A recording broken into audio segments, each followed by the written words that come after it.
yung anak ko. Kailangan mahanap ko siya kaagad.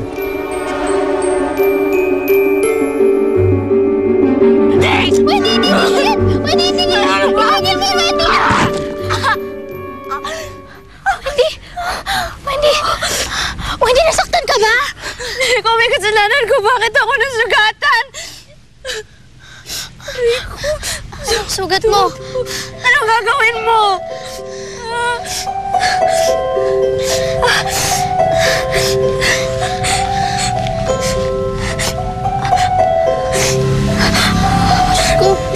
Diyos ko, saan po bumalik na yung sugat niya? Wala na po sana yung sakit. Diyos ko. Sinag! Naku, Sinag! Sinag! Naku! Nalagas na naman yung isang talulot nung gumamela ko. Ano na naman kayang ginawa ng batang yon, ng anak ni Hilario? Siya, mabuti na lang nasa iyong mahiwagang gumamela. Yan ang humaharang sa anumang sumpa na dapat ay nasa iyo. Pero dalawa na lang yung talulot na natitira sa gumamela ko. Kailangan bilisan na ni Tim at ni Tom ang paghahanap sa anak ni Hilario. Ay, sorry. Tama. Walang nakakita sa atin. Tara, hanapin na. Hoy! Anong ginagawa dyan?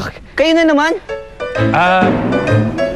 Alam mo, kanina pa kami kumakatok. Wala nagbubukas sa amin, ha? Wala kayong appointment, ha? Wala nga. Sabi. O, sige, pasensya na. Babalik na kami. Oo. Patulungan naman ako. Ha? Unahin muna natin to. Unahin niya ako. Okay. Naku, Tim, parang hindi ko kaya. Ang laki mo. Wala eh. Ba't di ko mauna? Tapos hatakin mo ako. Ay, oo. Patulungan na rin kami. Tulungan mo naman ako. Tulungan tayo, ha? 1, 2, 3. Yan. Tulungan mo kami, ha? Yan. Ready,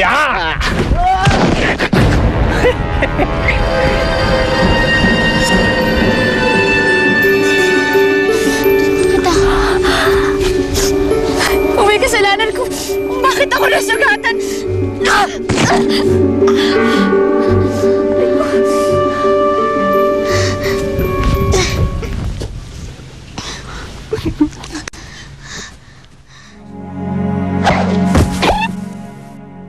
Nakita ko po ang nangyari sa inyo na Wendy.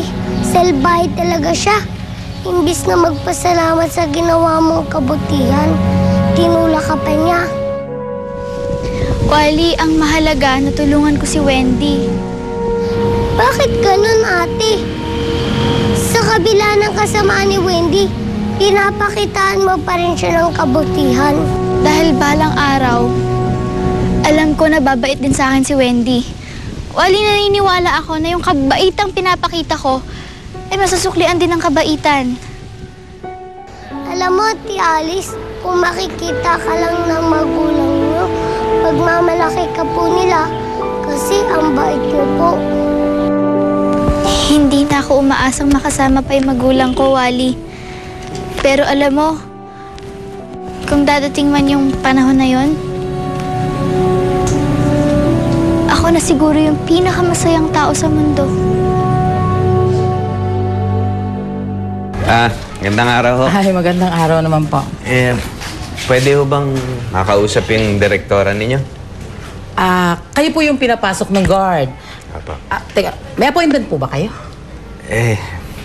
Wala pa ho. Hihingi pa lang po. Ano po ba yung talagang sadya niyo? Kasi po yung anak ko nandito ho. Anak? Naku, patay. Nasundan ako ng dalawa. Hindi nila dapat malaman kung sino ang totoo kong anak. Sino pong anak niyo? Anak? Siya po yung sinasabi niyo anak? Ako po?